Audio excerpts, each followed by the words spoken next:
My name is Doug Pagitt. I'm Katherine Stewart. Thank you. Yeah, you're welcome. I get to play the role of interviewer, and this is a great thing for me because I'm a big fan and have been so helped by Katherine's work and your friendship and all. So thank you for sharing your time with us today. Likewise, I'm so grateful for your fellowship and friendship and for all of you. Great. Katherine, you are an expert on something called Christian nationalism. People in the room might be familiar with it. We have it on the side of our bus, Confronting Christian Nationalism. We run trainings that involve some of your teachings around the country. We ask people, how many of you are opposed to Christian nationalism? And all the hands in the rooms go up, partly because they're coming to a Confronting Christian Nationalism event. And then we'll say, how many of you can define Christian nationalism? And about 90% of the hands go down. They know they're not for it, but people have a hard time knowing exactly what it is to a satisfying level. Do you experience that? And if so, when people ask you, what do people mean by Christian nationalism? How do you respond? Well, how I respond is this. Christian nationalism, let's talk about what it is, and let's talk about what it's not. Christian nationalism is not Christianity. It is not a religion.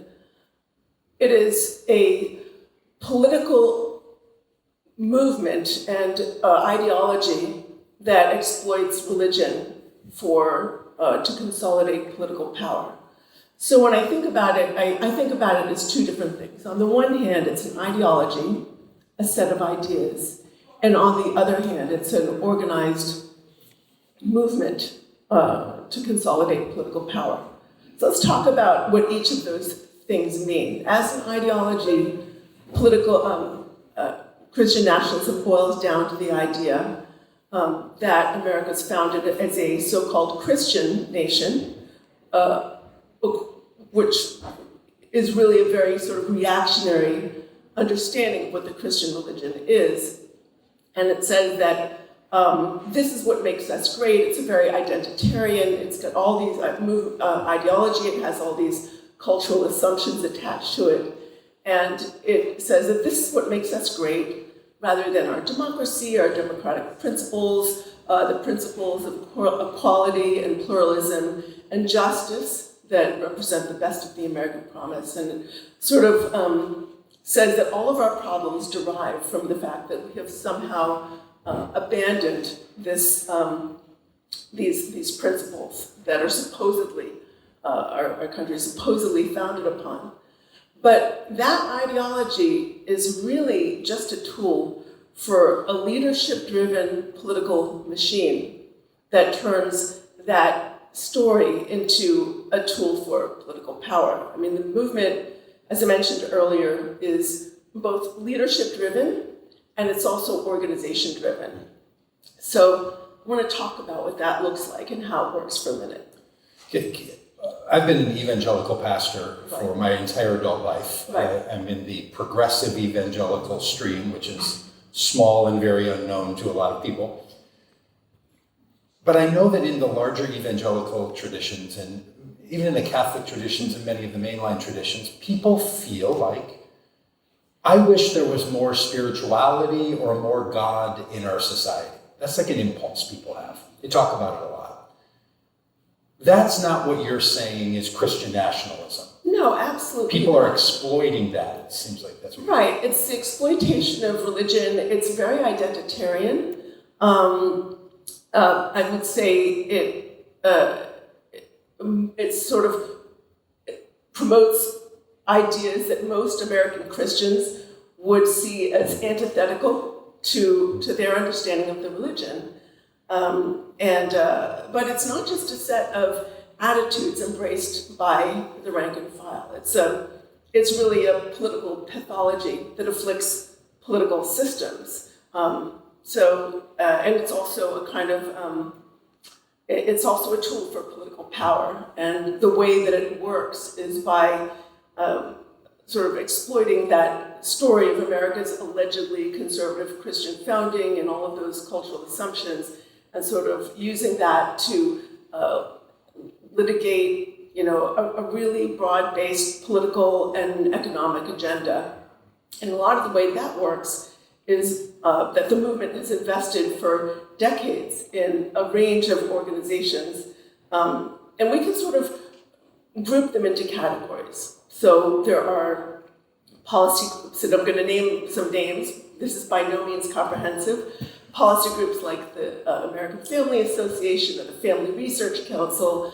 There are think tanks such as Heritage and its activist arm, or the Manhattan Institute. There's a very vast and very well-funded legal advocacy sphere, groups like the Alliance Defending Freedom, which has an annual operating budget of over $100 million a year.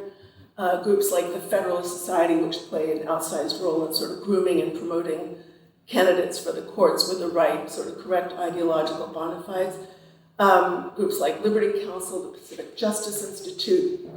There are very sophisticated data operations, networking organizations, such as the Council for National Policy, Family, or groups like the Ziklag group. A lot of these groups bring together movement leaders, bring them together with big donors to the movement, and also sometimes politicians who are favorable to the movement. They are not always, yeah. So I have two questions for you. Sure. And I'm going to clump them together and you pick which one you want to answer Sure. In whatever order. One is, why do you know all this? And why was that interesting to you to figure it out? Because you've spent some time understanding this. Why do you know it? And the second is, do these groups self-identify as Christian nationalists? That's a great question, Doug, because you can't say that every single person who works for all of these groups is a, quote, a Christian nationalist, right? But what you can say is that these organizations are contributing to a Christian nationalist agenda or a religious nationalist agenda. Because again, religious nationalism, like authoritarianism, is a political pathology that afflicts political systems. It's not just a set of attitudes embraced, it's not like something that's embraced by millions of supporters. The one thing I want to say about the movement, it is radically anti-democratic, both in its ideology and also in its methods of operation. This is a movement that rejects the principles of pluralism, equality, and justice that represent the best of the American promise. It's a movement that promotes this idea that there are certain kinds of Americans destined to rule and other Americans who should be compelled to submit. It's very identitarian. It's really kind of an identitarian nationalism. It's an idea of, the insider versus the outsider, the pure versus the impure, those who are the true Americans, and then the others who are worthy of contempt or having their rights stripped from them. Hearing you say that reminds me of that video that I saw when the people participated in what I consider was an insurrection on January 6, 2021. They were inside the Senate dais and they led a prayer after taking over that space and said, "Thank you, God, for letting us in," and to show that this is our country and not theirs. That kind of mentality and that kind of thought. Is that consistent in the world of Christian nationalism? People talking about taking our country back, or it's ours and not their country? Exactly. Sometimes it's easier to see when it's happening in other countries. When we look at political leaders like Orban in Hungary, or Erdogan in Turkey, or perhaps leaders in Iran, or to some degree, some of what Modi is doing in India, when these leaders bind themselves tightly to ultra-conservative religious figures in order to consolidate their own political power, we recognize this rightly as religious nationalism. Why do they do it? They are, I think about someone like Putin in Russia. They're doing it to consolidate their grip on their country by dividing their own country. They are using it to almost bubble wrap themselves in sanctimony, so that inhibits any check on their corruption, their cronyism, or perhaps nepotism or abuses they may be perpetrating against their own people. And we have, listen, this is a nonpartisan event, so I'm not going to name any individual politicians or parties, but we have seen some candidates for president in this election cycle do this kind of thing, they say, well, the greatest threat is not to our foreign enemies, as dangerous as they may be. The greatest threat to our country is the enemy within. Yeah. And that's a way of dividing between the righteous and the unrighteous. That can be tempting for people on all sides of the political spectrum to think that the others need to be removed from power. I think that it's fair to say the current Speaker of the House at the federal level is a self-identified Christian nationalist. Mm-hmm. I think he identifies that way. And there's a lot of people I know who vote the way I do and think the way I do, who feel like no one who holds his views should ever have political power in America. How does that kind of thing strike you? Listen, we're all free to engage in the political level and advocate for and vote for the candidates that we prefer. But the thing about religious nationalism is that this religious nationalist leaders, they go after the press, they go after the electoral system, voting rights, they go after women's rights and rights of sexual minorities and religious minorities and anyone who's deemed an other. And this is antithetical to our democratic principles. Listen, voting rights are the foundation. That's like a foundation of our democracy. It's the right to vote, the right to have our policies deliberated in public, and our laws sort of affirmed through democratic processes. And so trying to, deny the consequences of a legitimately decided election is something that we should all be deeply concerned about. I know. To get back to a question you asked, like, why do I know this? So I've been researching and writing about this movement for 15 years, and a lot of the way that I do my research is I go to events, I go to strategy meetings and gatherings and conferences. I want to tell you about one that I attended. I went to an event put on by an organization called Faith Wins. It's one of the many pastoral organizations like Watchmen on the Wall, Church United. What these organizations do is get conservative-leaning pastors together, and they, often bring them together in, a church setting, and they get people from the local area, and then they do these presentations that are like, you need to get your people out to vote. These are the biblical issues, and those biblical issues, supposedly biblical issues, inevitably reduced to 2 or 3 of the, favored culture war issues. It's not about alleviating poverty, of course, or, promoting justice or equality. It's always about, reproductive rights, same-sex marriage, and things like that. And so I went to this gathering, and people putting on this event included Chad Connolly, a member of the Council for National Policy and a deep, longtime Republican operative, David Barton, who's one of the movement's sort of key myth makers. And then they had with them this guy named Hogan Gidley, who was a former member of the Trump administration, and he was there to spread election lies. This is 2021. It was a few weeks after this Republican-led examination of the legitimacy of the vote in, I believe it was Arizona. Do you remember the cyber ninjas? They call themselves the cyber ninjas. And he said, you all saw it. And by the way, this group of Republican-led operatives were looking very closely, very carefully for evidence of election fraud. And they didn't find any. They couldn't, and they were like, they were so sad about that. But they were like, I'm sorry, we came up with nothing. But here's Hogan Gidley saying, well, you all saw it happen in Arizona and how corrupt that was. So even though this had been completely debunked by a Republican-led group, he's there to spread lies about it and suggest that there was something nefarious. Dead people are voting, and this is disgraceful. And there was a pastor there, I think his name was Brian Fox. He said the church is not a cruise ship. The church is a battleship. So the main message there is to, you've got to get your people out to vote, and you've got to get them to vote the right way for the hard right politicians who are going to enact our agenda. Now, there's something really ironic about this, because this is a movement that claims to stand for family values.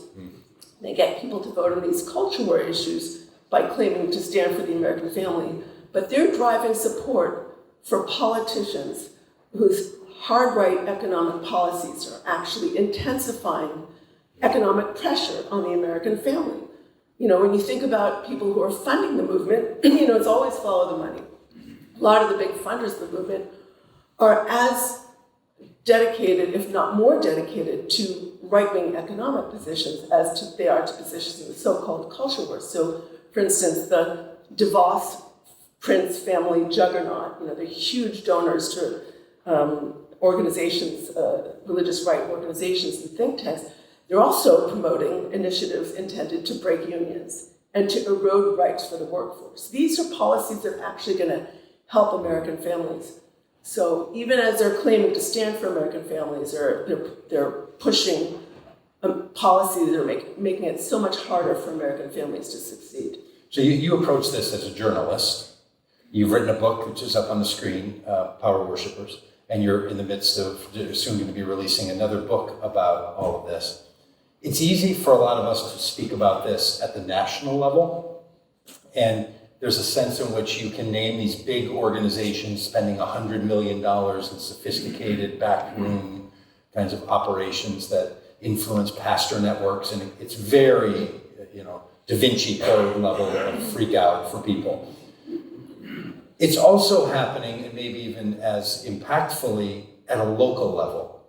Can you talk about what Christian nationalism looks like at the local level and why school boards and county commissions are all of a sudden like we're being inundated with a takeover where people are making arguments that feel like, I don't know what America I'm living in, and it's striking those local governments at a different level. And you can talk about how the plan is to organize to implement these policies at local levels. I mean, here we are in North Carolina. It's kind of ground zero for all of this stuff, isn't it? This is really, by rights, a purple state. But thanks to race-based gerrymandering, and so this is really, it's a state with a really hard right governance. And so it's very difficult to promote policies that are supported by a majority of the population or a plurality of the public population. All politics, look, we all notice some of these things when they show up in national elections. We see people on CNN or whatever news channel we're watching, and we see some of this stuff, and it's glaring. We saw it on January 6th.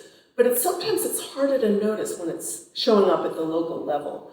When you have, all of a sudden, your local school board is taken over by people talking about some book banning, and we need to ban books and this kind of stuff. You just think, well, this must be a local initiative driven by local personalities. And often, it's really not. Some of these groups are part of, I think about Moms for Liberty. We're all aware of that whole story. But it's a national organization with local chapters, and they're taking a lot of their direction from the national leaders. But when we cede ground at the local level to activists, we're abandoning our responsibility to our communities, to our children, and they are the religious right, Christian nationalist movement is very good at activating people at the local level with these national initiatives. A lot of them go through Leadership Institute training. They give them a lot of support. So it's really important to step up and be a voice for your own community. So there's a lot going on at the national level and at the local level with people trying to activate Christian nationalism agenda. Absolutely. Michael Flynn is big into this kind of stuff. Steve Bannon, his radio show, it is alive and well in a whole subset of culture. And people know what to do if they want to put Christian nationalist agendas, regardless if they use that term to identify it. They know how to act. Those of us that want to resist, confront, present an alternative to Christian nationalism, what can we all do? And I will invite people to take a minute and just take a breath and sort of reset their minds a little bit to take in, okay, we're not hopeless, and there are things that people can do. What are those? Well, first of all, we need to remember that those of us who reject the politics of conquest and division are in the majority in this country. Religious and non-religious alike, we are the majority, and we need to organize. This is a movement that represents a minority of the population. They only have the political power they do because they're disproportionately mobilized. So we all need to get mobilized too, and there are no shortage of avenues for engagement at the local level, at the state level, and frankly at the national level too. I mean, everybody's going to sort of pick a lane. There's no shortage of organizations to get active with. We need to, defend voting rights. We need to defend public education. We need to step up and say, this doesn't reflect my values. We need to, there's so many things that one can do. But we've adopted a little saying at Vote Common Good in our work that in times like this, you don't do nothing. You don't do nothing. You do something. That's you come up with something. And that is really important, isn't it? That people, it really is. That people engage. And look, for some people, their engagement might be they're going to have one conversation. For someone else, they might run for office. For someone else, they might talk to their friend and convince them that what they're into is more than what they think. I've talked to a lot of people who are influenced by Christian nationalism. They don't often know it or recognize it. It's self-recognition is a very difficult thing for a lot of us. That's why we ask our friends if we have something in our teeth or if our breath smells funny.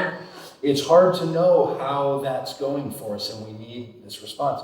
Many of us feel like if Christian nationalism comes in our sphere, we just don't know what to do and how to respond. I think it's also really important to help people understand that their vote really matters, not just in national elections, but also in local elections. I think a lot of people think, well, what does this have to do with me? Well, it has everything to do, frankly, with every aspect of your life.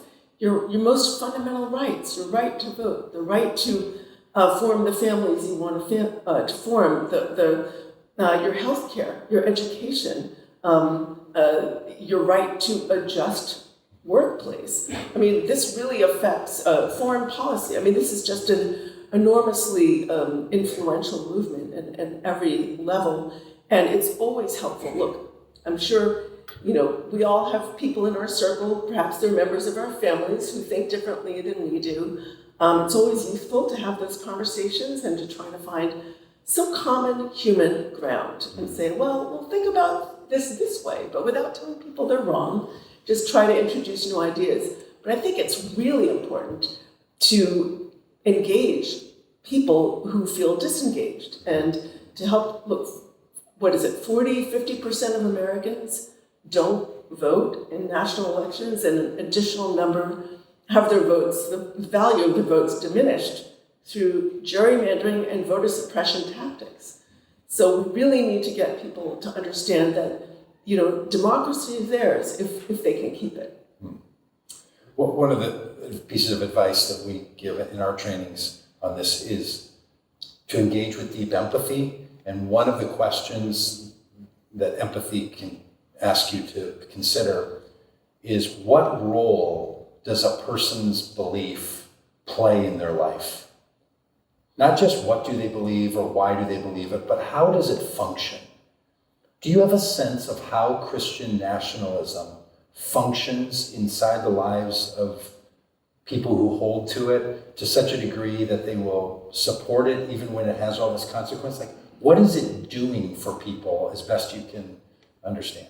When you're talking about the rank and file, you're talking about a really wide range of people with different interests and identities and concerns and preoccupations. And for many of them, when they're casting their vote, say, to defend the family, or when they're casting their vote to, they've been told this is what religious freedom is, and they've been frightened, and this movement has a vast propaganda machine. They've been sort of told to vote because they should fear the other.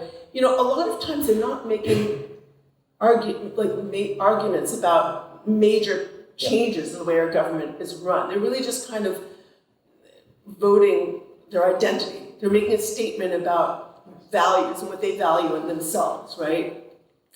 But when we're looking at the leaders of the movement, they're after a much more, I would say, specific and tangible agenda. They want more power for themselves and their networks and their political allies. They're after money, both sources of private money and also, to a large degree, public money. They're going after a lot of public funding for their organizations. And of course, they're after policies that are going to privilege certain Americans and certain religious perspectives and are going to, underprivilege or not privilege other perspectives.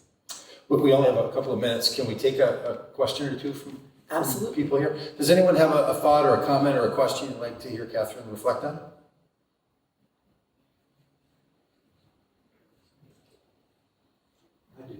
Thank you. I see one there, and then there's one here. Okay, so that's two.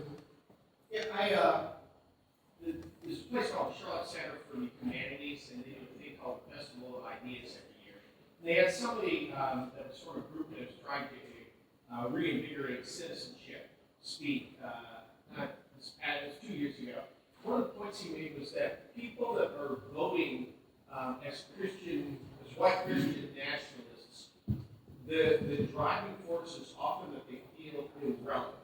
And what they're voting towards is not so much something that they're trying to go towards, but something they're trying to get away from.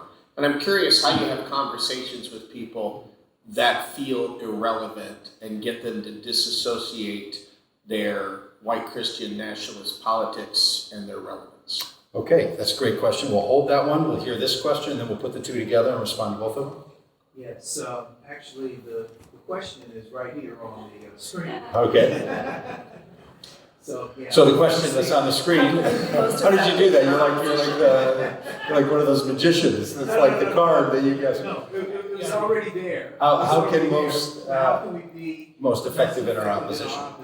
Okay, so the question back here was: look, there's a lot of people might feel irrelevant, and what do we do? And how can we be most effective? And then, do you have a hand up for a question? Yep. You said that people need to understand that vote is important.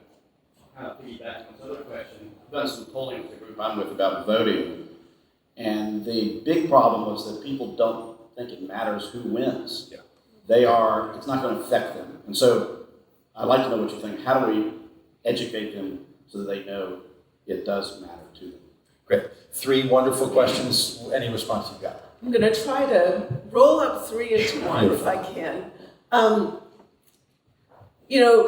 In part, the movement is intensified by we're really in a new Gilded Age. And I would say, a lot of the most devoted members of the rank and file, they're not the poor, right? They're people who are perhaps feeling like, as you said, maybe life is harder for them. I've heard many people say, my parents bought a house for, a perfectly nice house for $30,000, $40,000, and life was pretty sweet, and now I'm struggling to pay the bills and I'm feeling like, sidelined by the culture and things are just much more difficult.